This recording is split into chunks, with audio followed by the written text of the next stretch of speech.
रात में।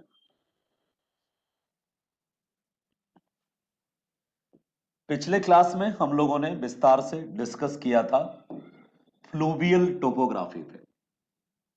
जो फ्लूवियल टोपोग्राफी है वो बेसिकली, ये कलर थोड़ा मुझे सही लगता है आंखों को, इसलिए मैं रखता हूं। जो फ्लूवियल टोपोग्राफी है वो मैंने आपसे डिस्कस किया अब तक में। हिंदी में बात करें तो नदी द्वारा निर्मित स्थलाकृतियों को फ्लूवियल टोपोग्राफी कहते हैं।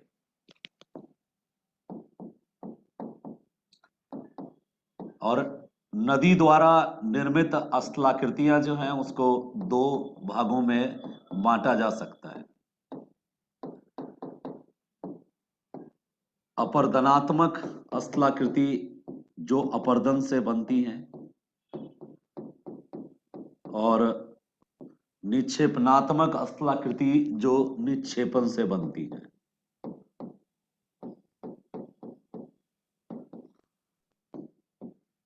इंग्लिश में बात करें तो इसको इरोजनल टोपोग्राफी के नाम से जाना जाता है। ठीक है, इरोजनल टोपोग्राफी।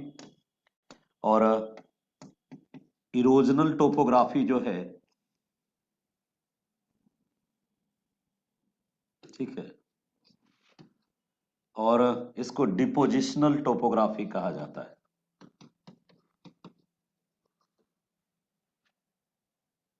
आपको एक फ्लो चार्ट बना करके इसको ध्यान में रखने की कोशिश करनी है कि जो इरोजनल टोपोग्राफी है उसमें वी शेप्ड वैली आता है, यानी भी आकार की घाटी।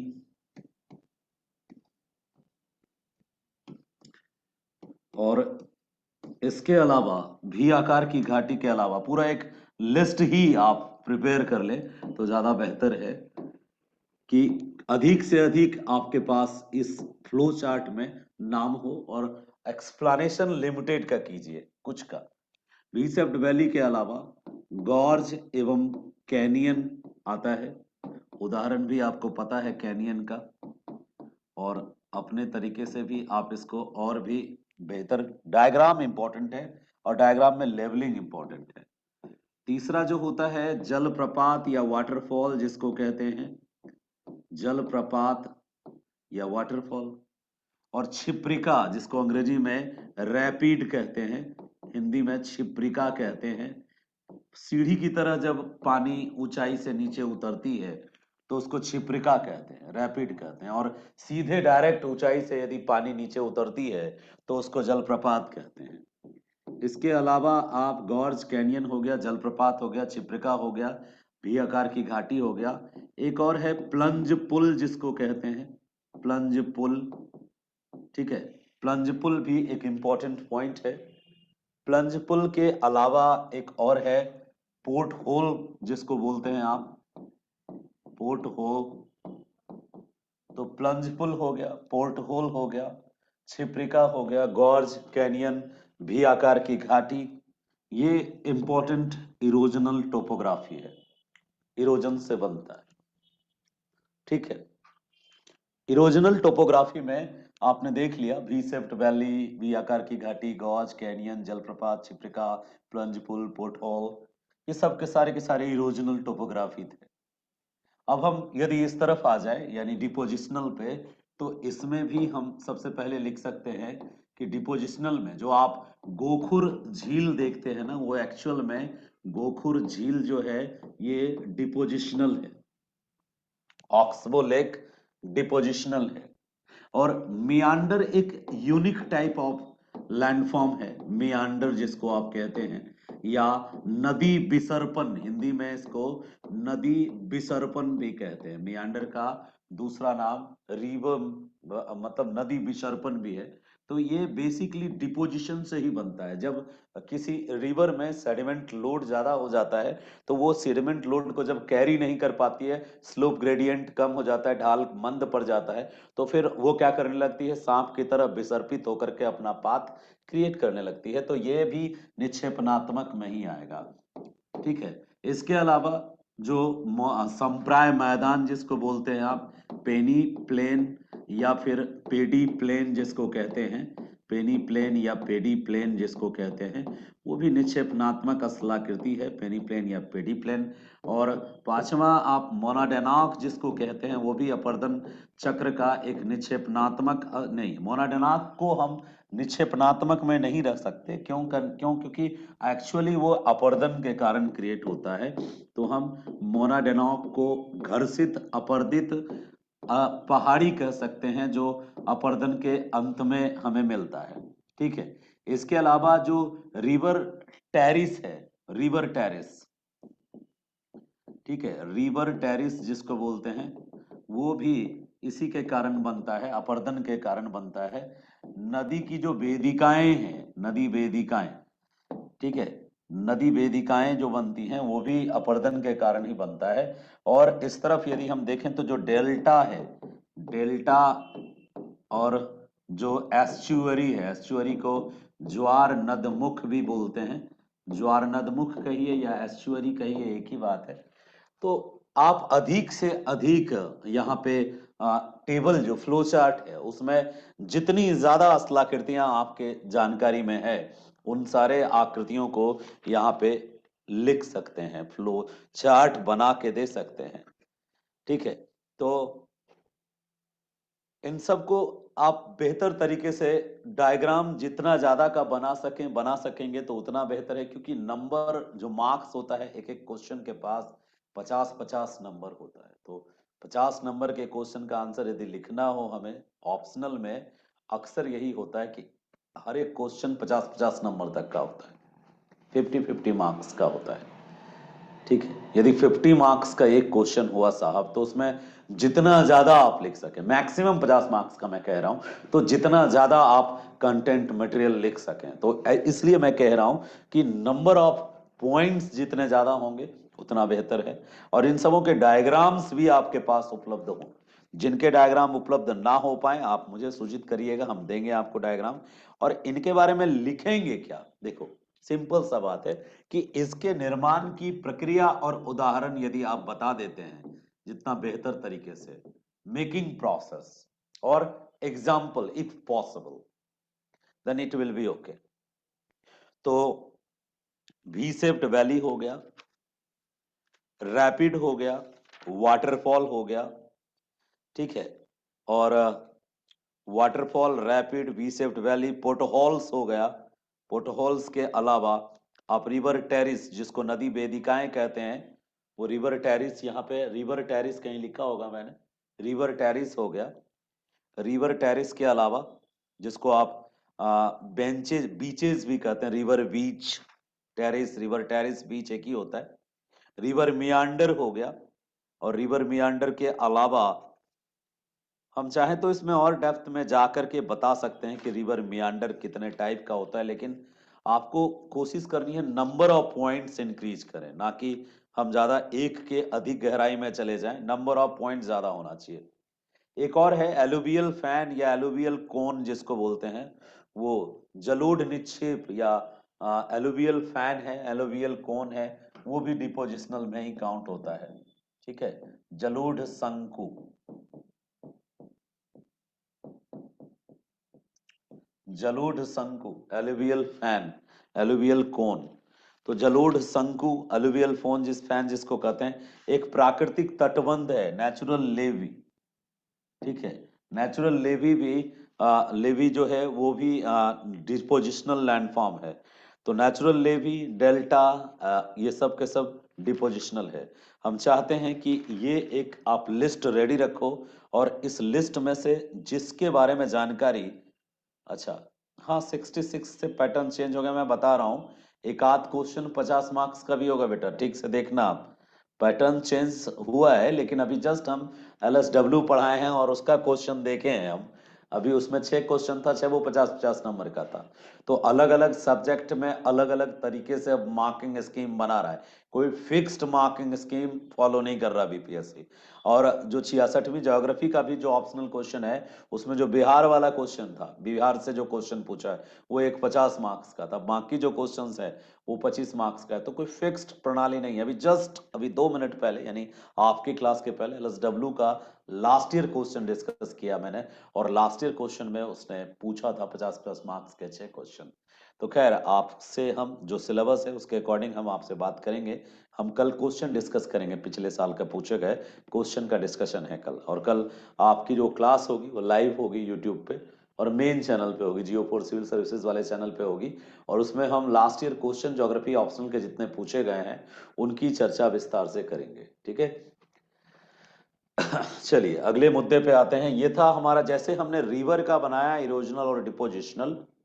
नदियां बहुत विस्तार से पढ़ चुके हैं आप नदी को, नदी के अपर्दन का मैकेनिज्म भी पढ़ाया है मैंने, और नदियां कैसे अपर्दन करती है, क्यों अपर्दन करती है, आधार तल क्या है, सब समझ चुके हैं। तो अब आपको बस मैं एक रीडिंग भेजूंगा, इंग्लिश वाले को इंग्लिश में, हिंदी वाले को हिंदी में। मैं आपको रीडिंग कल भेजूंगा, कल शाम तक वो ग्रुप में भेज दूंगा। तो आपको व्हाट्सएप में भी भेजूंगा और टेलीग्राम पे भी भेज दूंगा, ताकि कहीं भी आप जुड़े हैं तो वहां से मिल जाए। तो आपको रीडिंग पूरा नदी वाला करके एक आंसर लिखने की कोशिश करनी है। आंसर प्रैक्टिस करो ना करो, आप डायग्राम प्रैक्टिस करो, ठीक है। डायग्राम की प्रैक्टिस जरूरी है। और जो डायग्राम नहीं बने वो जरूर, हाँ, जितना ज्यादा डायग्राम बना पाओ उतनी ज्यादा बेहतर, उतना बेहतर। लेकिन हाँ, डायग्राम नहीं बनता तो हतोत्साहित मत होना। जो मेरा, जैसे कभी भी भीम को इस बात का दुख नहीं था कि उसको धनुष चलाना ठीक से नहीं आता, ना ही अर्जुन इस बात से दुखी था कि मुझे गदा चलाना नहीं आता। तुमको यदि एक्सप्लेनेशन बहुत खूबसूरती से करते हो तो डायग्राम थोड़ा बहुत मैनेज कर लेना। यदि डायग्राम तुम्हारा बहुत अच्छा है तो फिर एक्सप्लेनेशन भी तुम मैनेज कर सकते हो, दोनों अच्छा है तो माशाअल्लाह, फिर तो तुम लाजवाब हो, ठीक है। अल्लाह की मेहरबानी है तुम्हारे ऊपर फिर। चलो आगे चलते हैं, हम अगले मुद्दे पर बात करते हैं आपसे। जैसे अपने त्यागी जी हैं, त्यागी जी लाजवाब डायग्राम बनाते हैं, वर्ल्ड मैप तो इतना खूबसूरत बनाते हैं कि मैं खुद ही उनका फैन हो जाता हूं। चलिए अगले मुद्दे पे बात करते हैं हम। हमारा जो मुद्दा है आज का वो है हिमनद, हिमनदीय, हिंदी में इसको कहते हैं हिमनदीय स्थलाकृति।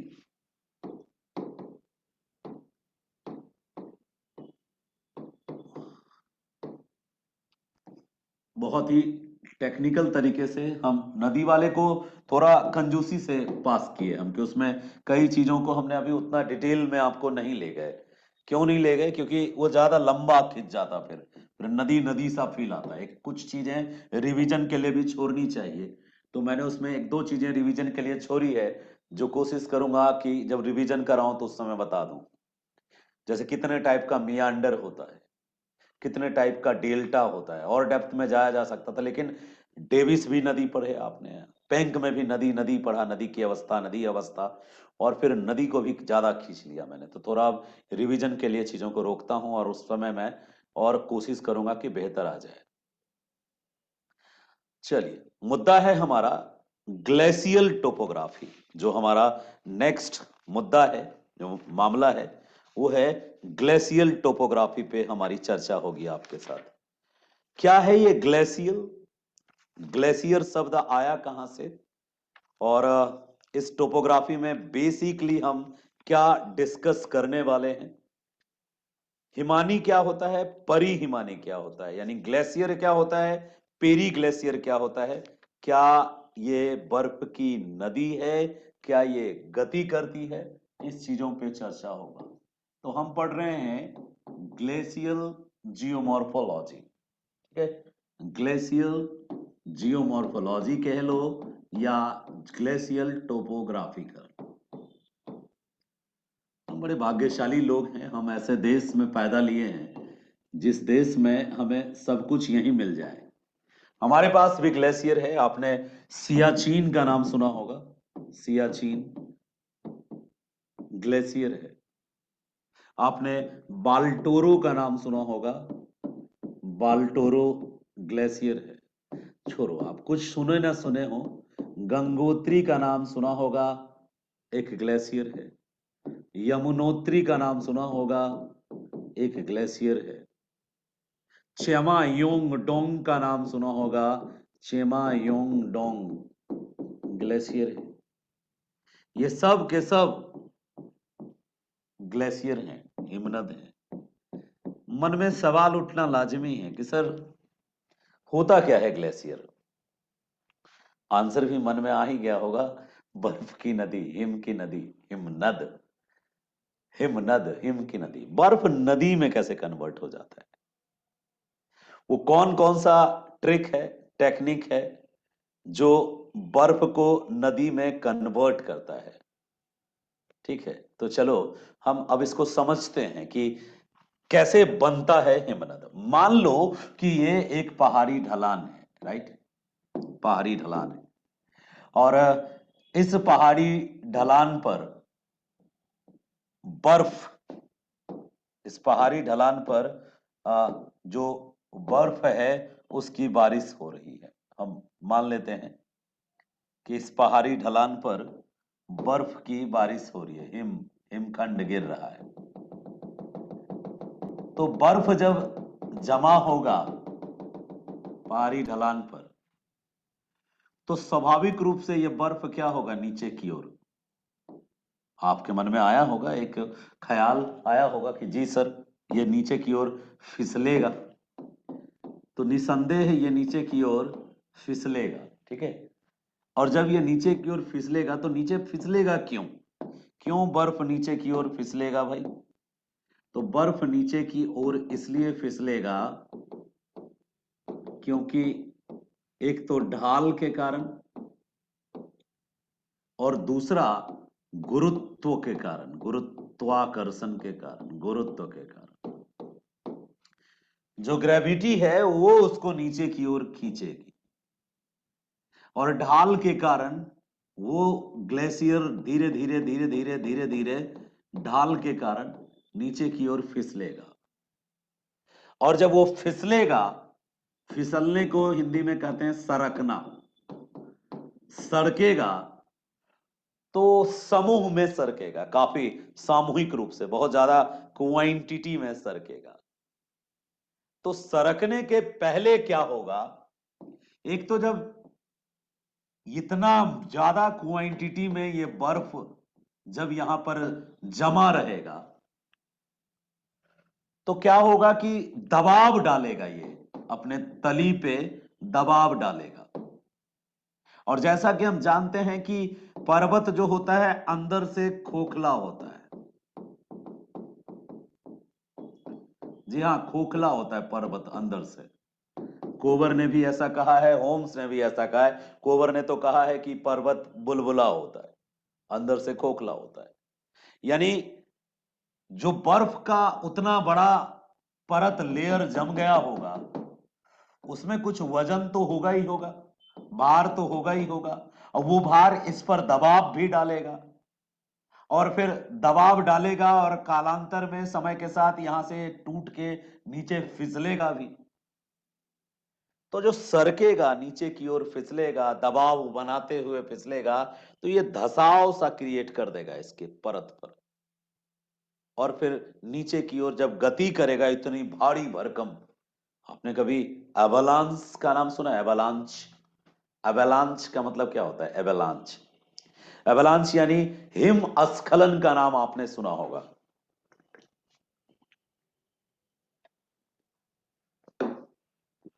सॉरी, भूस्खलन भी सुना होगा, लैंडस्लाइड।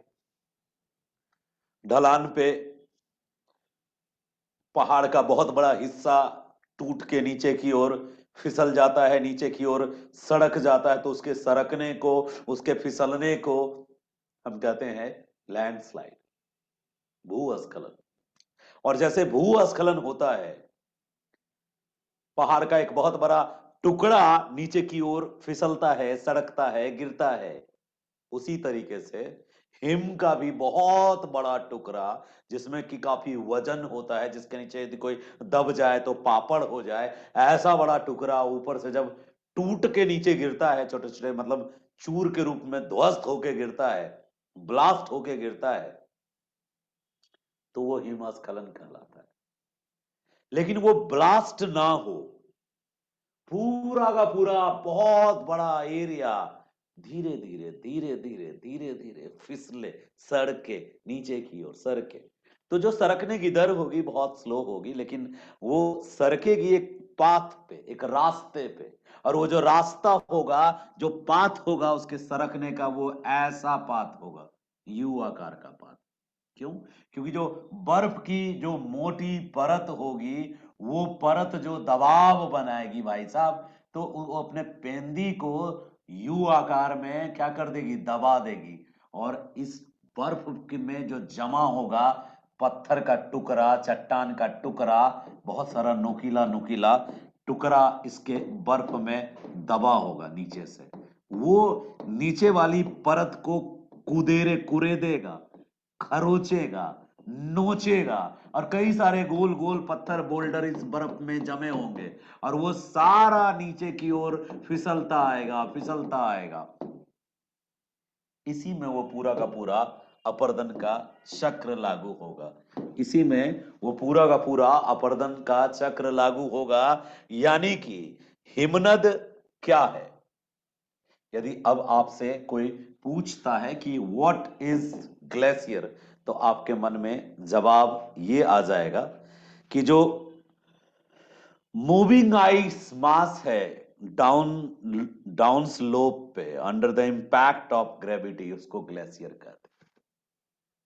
यानी कि सामूहिक रूप से आइस का जो एक क्वांटिटी है, मात्रा है, बर्फ है, वो जब ढलान पर सरकती है ग्रेविटी के कारण, तो उसी को कहते हैं हम ग्लेशियर, हिमनद कहते हैं उसको, हिमनद के नाम से पुकारते हैं उसको। और जहां तक ग्लेशियर की बात है, तो पूरी धरती पर लगभग 10% सरफेस ऐसा है, पूरी धरती पर 10% सतह ऐसा है, दोनों ग्लोब को मिला के, दोनों पोल को मिला के यदि हम देखें, तो 10% of the earth surface covered है ग्लेशियर से। दोनों ही ध्रुवों पर ग्लेशियर है, और एक तीसरा ध्रुव भी है जिसको हिमालय कहते हैं। एक तो उत्तरी ध्रुव में ग्लेशियर है, और दक्षिणी ध्रुव में ग्लेशियर है, और तीसरा ध्रुव भी है जिसको आप हिमालय कहते हैं, हिमालय में भी ग्लेशियर है। रवि राज जी कहते हैं कि सर हिम स्लाइड का एक वीडियो दिखा दीजिए ना सर जी। ठीक है, बिल्कुल दिखा देंगे। आज आज सुन लीजिए आज भर प्रवचन। अभी क्या होगा, ढूंढना होगा, चुनना होगा, कोई बेहतर देखना होगा, हम उसको चुन लेंगे, तब दिखा देंगे तो ज्यादा बेहतर होगा। अभी आप सुन लीजिए और कुछ कुछ पॉइंट्स नोट भी करते जाइएगा। पहला पॉइंट नोट कीजिएगा कि आपको हिमनद की परिभाषा आनी चाहिए, डेफिनेशन आनी चाहिए हिमनद की, कि हिमनद किसे कहते हैं। तो हिमनद किसे कहते हैं अभी हमने आपको बताया। हिमनद वास्तविक रूप में हिम समूह होते हैं, हिम समूह होते हैं, आइस मास होते हैं, जो बहुत मंद गति से गुरुत्वाकर्षण के कारण नीचे की ओर सरकते हैं। ढाल पर, पहाड़ी ढलानों पर हिम समूह गुरुत्वाकर्षण के कारण नीचे नीचे की ओर जो सरकती है, गुरुत्वाकर्षण की जगह आप गुरुत्व बोलेंगे, ठीक है, गुरुत्व के कारण। तो गुरुत्व के कारण, ग्रेविटी के कारण नीचे की ओर जो सरकता है हिम समूह, उस हिम समूह के लिए ही यह शब्द प्रयोग में आता है जिसको कहते हैं हम हिमनद। परिभाषा लिख लीजिएगा। हिमनद का निर्माण जो होता है एक सामान्य प्रक्रिया के द्वारा होता है, जिसमें किसी ऊंचे क्षेत्र में, ऊंचे भूभाग में, जहां तापमान कम हो, जहां पर वाटर ड्रॉपलेट आइस क्रिस्टल में कन्वर्ट हो जाता है, स्नो में कन्वर्ट हो जाता है, वैसे क्षेत्र में हिमनद का निर्माण होता है। तो पहला पॉइंट याद रखेंगे डेफिनेशन। डेफिनेशन के अलावा थोड़ा सा ज्योग्राफिकल इंट्रोडक्शन भी आपके माइंड में होना चाहिए। Geographical introduction in the sense कि जो हिमनद है वो डायरेक्टली जहां पर भी क्रिएट होता है उस पूरे क्षेत्र को क्रायोस्फेयर कहते हैं। हिमनद के क्षेत्र को क्या कहते हैं? जितना बड़ा एरिया किसी पर्टिकुलर क्षेत्र में, जो भी एरिया कवर्ड होगा आइस मास से, हिमनद हिमनद से, ग्लेशियर से, उसके लिए एक टेक्निकल टर्मिनोलॉजी होता है। उसको बोलते हैं क्या? उसको बोलते हैं हिम चादर या हिम मंडल। बोलिए हिम मंडल। हिंदी में हिम मंडल, इंग्लिश में क्रायोस्फेयर कहते हैं।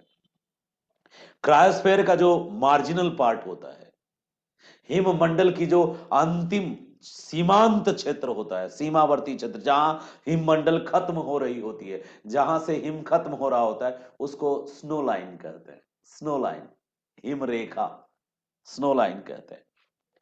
यानी स्नो लाइन वो लाइन है जिसके ऊपर का क्षेत्र, जिसके ऊंचाई का क्षेत्र, जिससे ऊंचाई का क्षेत्र पर हम जाएंगे तो होल ईयर, सालों भर वो बर्फ से ढका रहता है। जब कोई क्षेत्र सालों भर बर्फ से ढका रहता है तो उस क्षेत्र में ग्लेशियर का निर्माण होता है।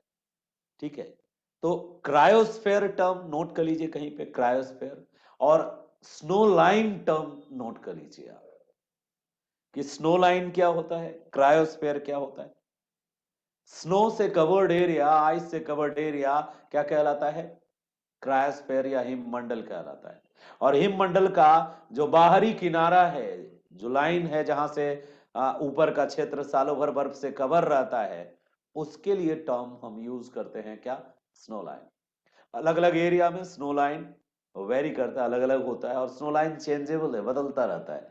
गर्मियों के दिनों में स्नो लाइन जो होता है वो काफी सिकुड़ जाता है ऊपर की तरफ, और जाड़े के दिनों में जब हिमपात बहुत ज्यादा होता है तो स्नो लाइन आगे, यानी स्नो लाइन चेंजेबल है, खिसकते रहती है, एक पार्टिकुलर जगह पर नहीं होती स्नो लाइन।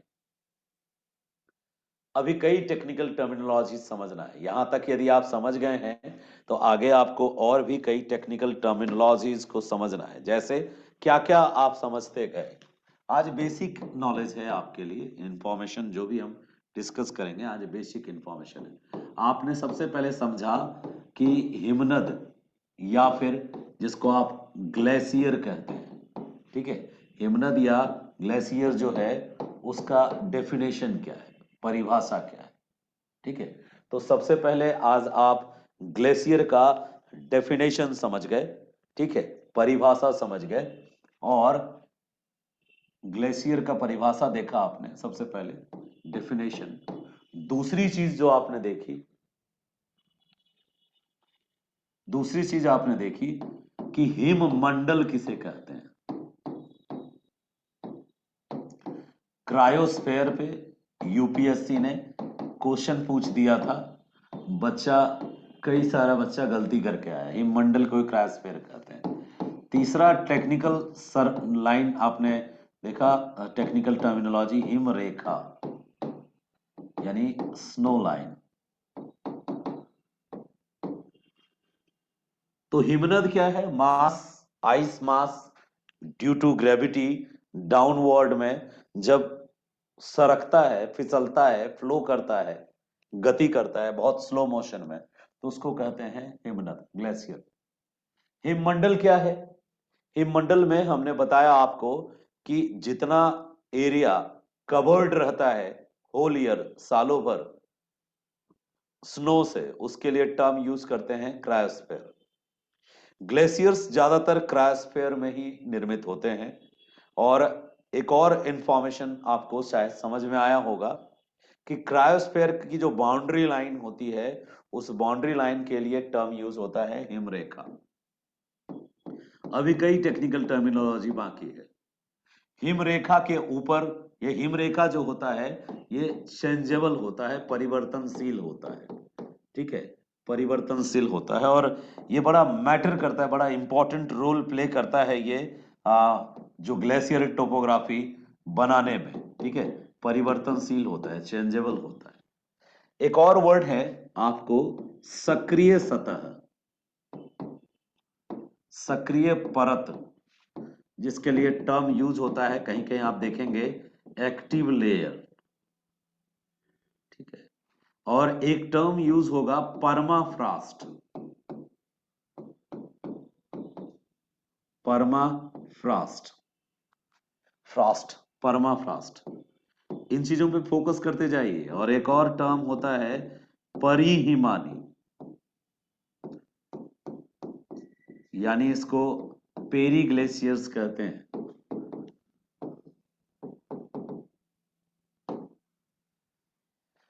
तो अब हम इन तीनों को बता दें कि एक्टिव लेयर्स क्या है, परमाफ्रॉस्ट क्या है, परिहिमानी क्या है, ठीक है। देखिए, जब कोई पार्टिकुलर एरिया, कोई क्षेत्र लगातार बरसों तक, कई बरसों तक या वर्ष भर हिम से ढका रहता है, बर्फ से ढका रहता है, ठीक है, सालों भर यदि बर्फ से ढका रहता है, तो बर्फ की चट्टानें, मोटी चट्टानें वहां पे परमानेंटली स्टेबल हो जाती है, लेयर दर लेयर, लेयर दर लेयर परमानेंटली स्टेबल हो जाती है। तो ऐसी बर्फ की चट्टानें जो सालों भर, कई वर्षों से, सैकड़ों वर्षों से लगातार ढकी हुई है, यानी बर्फ के रूप में ही बनी हुई है, ऐसे चट्टानों को कहा जाता है परमाफ्रॉस्ट। क्या कहा जाता है? परमाफ्रॉस्ट। तो परमाफ्रॉस्ट टर्म जो है, वो टर्म यूज होता है रॉक, आइस रॉक के लिए। जब किसी पार्टिकुलर एरिया में चट्टान का रूप ले लेती है बर्फ, जैसे अंटार्कटिका में बहुत ज्यादा हमें क्या दिखता है? परमाफ्रॉस्ट। जैसे आर्कटिक सी में हमें, आर्कटिक रीजन में क्या दिखेगा? परमाफ्रॉस्ट। साइबेरिया में हमें क्या दिखेगा? परमाफ्रॉस्ट। जब लगातार कई ईयर्स तक कोई particular piece of land covered रहता है स्नो से, और स्नो जो है रॉक में कंफर्म हो जाता है, ट्रांसफॉर्म हो जाता है, तो आइस रॉक कवर्ड एरियाज में, जो वो आइस रॉक कवर्ड एरियाज है, उस एरियाज के लिए टर्म यूज होता है परमाफ्रॉस्ट। किसी हिमनदीय क्षेत्र में या किसी हिममंडल या हिम क्षेत्र में, मान लो ये हिम मंडल या हिम क्षेत्र या क्रायोस्फेयर है, इसी क्रायोस्फेयर के मार्जिनल एरियाज में, सीमावर्ती क्षेत्र में, सीमावर्ती क्षेत्र में, marginal areas of the cryosphere में अक्सर इस तरह के परमाफ्रॉस्ट और परिहिमानी और एक्टिव लेयर्स देखने को मिलते हैं। मार्जिनल एरियाज में जहां पे स्नो लाइन चेंजेबल है, वहां पर कभी कभी क्या होता है कि जो ऊपरी ढलान से ग्लेशियर्स जो मलबा लेके आती है, चट्टानों के टुकड़े, मिट्टी के टुकड़े लाके, नीचे पहले से बर्फ की मोटी चट्टान है और उसके ऊपर ये अपने साथ जो मलबा लाई, जिसको मोरेन कहते हैं, मोरेन की एक परत बिछा देता है, और ये परत, इस परत के ऊपर कुछ जो स्नो आता है, बर्फ आता है, वो जम जाता है। विंटर में ये बर्फ जमा रहता है और समर में ये बर्फ पिघल जाता है, तो नीचे की जो वो चट्टान और मिट्टी थी वो बाहर आ जाती है। तो उस चट्टान और मिट्टी पर घास उगाता है, झाड़ियां उगाती हैं, हरे भरे पौधे उगाते हैं, फूल खिल जाते हैं। तो ऐसा लगने लगता है कि वो चट्टान, मिट्टी मिट्टी वाला चट्टान, लेकिन उस चट्टान के नीचे एक मोटी परत होती है बर्फ की, यानी ये जो है आइस रॉक है, आइस रॉक है। और इसके ऊपर ये जो है, ये जो है मोरेन है। मोरेन मतलब वो मलबा है जो ऊपर से बह के आया है, मलबा हिमोड लेके आया है, हिमानी लेके आया है, ग्लेशियर मलबा लाया है। और इस मलबा के ऊपर फिर से एक पतली परत जम गई आइस की। ये क्या जम गई? आइस की परत। ये भी आइस रॉक है और ये भी आइस रॉक है। विंटर सीजन में जब हिम रेखा, स्नो लाइन एक्सटेंड किया, तो ये एक्टिव लेयर के ऊपर, इस लेयर के ऊपर, यानी वो जो मोरेन वाला मलबा वाला लेयर था, उस लेयर के ऊपर ये बर्फ बर्फ की परत जम गई। अब कालांतर में जब विंटर के बाद समर आया, गर्मी का सीजन आया, तो ऊपर का लेयर पिघल के ये पानी इसी मिट्टी और मृदा में और आसपास बह गई। तो नतीजा क्या हुआ? नतीजा हुआ कि ये ऊपर वाला मटेरियल गायब हो गया। ऊपर का मटेरियल जब गायब हुआ तो ये मिट्टी ऊपर की तरफ आ गई, ये मिट्टी ऊपर आ गई। अब इस मिट्टी के ऊपर क्या उगाया? तो इस मिट्टी के ऊपर हरे भरे घास फूस उगाए, फूल फ्लावर उगाया, बिल्कुल ये, और बिल्कुल जंगल घास उगाया। तो एक ऐसा लगने लगा जैसे कि ये क्या है, ये मैदान है, हरा मैदान है। अब इस पर टेम्पररली मान लो ह्यूमन बींग्स या दूसरे लोग काफी लंबे समय तक यदि हिम लाइन यहां नहीं आई या हिम लाइन पीछे चली गई, तो इसको हम लोग जो ह्यूमन है अपने यूज में ले लेता है। यहाँ खेत बना लेता है, फैक्ट्री बना लिया, तो कहीं पे रेल लाइन बिछा लिया, कहीं पे सड़क बिछा लिया। तो ऐसे केसेस में इस नीचे वाले जो रॉक है, आइस रॉक है, इसको परमाफ्रॉस्ट कहते हैं। इस तरह के संरचना को क्या कहा जाता है? परमाफ्रॉस्ट कहा जाता है। हिमनदीय क्षेत्रों में या हिमानी क्षेत्रों में, क्रायोस्फेयर में, परमाफ्रॉस्ट का वह पार्ट जहां पे मोरेन और मलबा मृदा चट्टान की पतली परत होती है, उसको एक्टिव लेयर कहा जाता है, उसको सक्रिय परत कहा जाता है। और परमाफ्रॉस्ट का वह भाग, भीतरी भाग, जो कठोर बर्फ की चट्टानों में परिणत होता है, उसको परमाफ्रॉस्ट, पूरा पूरा उसको कठोर चट्टानें कहते हैं। कंबाइंडली इन पूरे को परमाफ्रॉस्ट कहा जाता है। कालांतर में यदि टेम्परेचर बढ़ता है तो ये परमाफ्रॉस्ट पिघलने लगता है, और परमाफ्रॉस्ट पिघलने पर ये एक्टिव लेयर नीचे धंस जाता है। तो खेत धंस जाते हैं, रेलवे लाइन धंस जाता है, यहाँ पर बना हुआ सड़क धंस जाता है, यदि उसके ऊपर कुछ सड़कें बनी हैं, बिल्डिंग बनी है, तो वो धंस जाता है। ऐसे परमाफ्रॉस्ट साइबेरिया में भरे पड़े हैं, जिसके ऊपर देखने पे हजारों सैकड़ों वर्षों से वो चट्टान है, लेकिन जब चट्टान को खोदा जाता तो नीचे बर्फ की चट्टान मिलती है। यानी बर्फ के चट्टान के ऊपर मिट्टी का चट्टान, और वो मिट्टी के चट्टान के ऊपर पतली बर्फ की परत, और वो जब पतली बर्फ की परत हट जाती है तो लेयर एक निकलता है मिट्टी का, और उस लेयर में चूंकि जर्मिनेशन की कैपेसिटी होती है, घास फूस उग सकता है, तो that is called active layer. That's why called active layer, because power of germination is available there. ऐसी मिट्टी होती है, ऐसी मृदा होती है जिसपे खेती हो सके, ऐसी मिट्टी मृदा होती है इस पर वन उग सके, जंगल झाड़ उग सके, तो इसलिए उसको एक्टिव लेयर्स कहते हैं। एक्टिव लेयर्स के नीचे क्या होता है? स्नो की रॉक होती है। यदि आइस रॉक है नीचे तो वो परमाफ्रॉस्ट है। तो परमाफ्रॉस्ट समझ में आया होगा आपको किसको बोलते हैं। और हिमानी, हिमनद भी समझ में आया होगा आपको।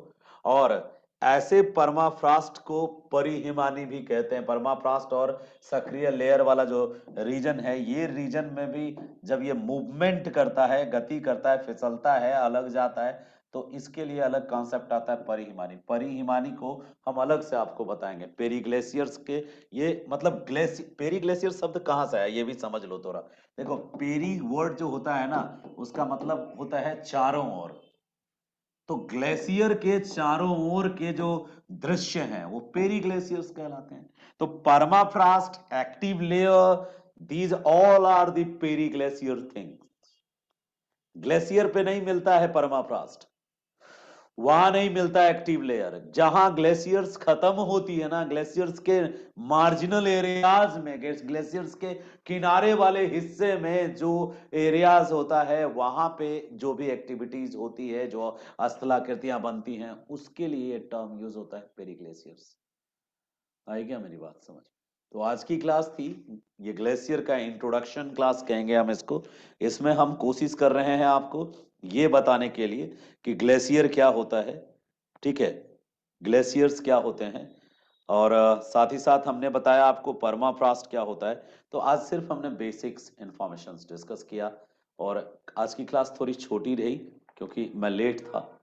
कल जो क्लास होगी आपकी, हम आपको ग्लेशियर्स का इरोजनल मैकेनिज्म और ग्लेशियल का इरोजन साइकिल और ग्लेशियल के इरोजनल टोपोग्राफी और इरोजनल लैंडफॉर्म्स दिखाएंगे। साथ ही एक भाई ने कहा कि सर थोड़ा सा एक वीडियो दिखा दीजिएगा और कुछ 3D डायग्राम दिखा दीजिएगा ताकि ग्लेशियर को विजुअलाइज कर पाए।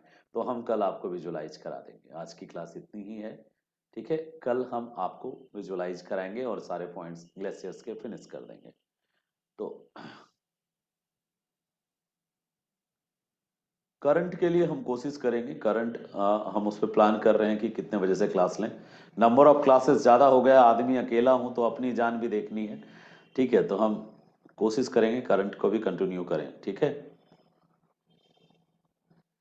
एक बच्चा, अच्छा जिया पूछ रही है कि दियरा क्या होता है। दियरा जो है वो एक तरह से डिपॉजिट्स है, मतलब रिवर्स जब अपने सेडिमेंट लोड को कैरी नहीं कर पाती है तो वो क्या करती है, जो ओल्ड स्टेज आता है उसका या फिर जो मैच्योर स्टेज होता है वहां पे कहीं पे डिपॉजिट कर देती है। ऐसे डिपॉजिट्स के लिए दियरा टर्म यूज होता है, रिवर आइलैंड टर्म यूज होता है, नदी द्वीप वो भी आएगा, इरोजनल लैंडफॉर्म, डिपोजिशनल लैंडफॉर्म्स है दियरा, नदी द्वीप, ये वो एक तरह का रिवर आइलैंड है, रिवर आइलैंड है, डिपोजिशनल लैंडफॉर्म्स है। यदि बीच में, नदी के बीच में दियरा बना है तो वो रिवर आइलैंड्स है, डिपोजिशनल लैंडफॉर्म्स है। when river has maximum sediment load and the slope gradation उसका कम हो जाता है और ट्रांसपोर्टेशन की कैपेसिटी कम हो जाती है तो वो अपने ही सेडिमेंट्स लोड को क्या करता है, कहीं कहीं डिपॉजिट कर देता है, जिसके कारण दियरा और बाकी चीजें ये क्रिएट होती है, ठीक है। चलिए, और कोई क्वेश्चन? जो करंट के लिए कह रहे हैं उस पे हम बात करेंगे। चौर मान भी वही है, हाँ एक तरीके का।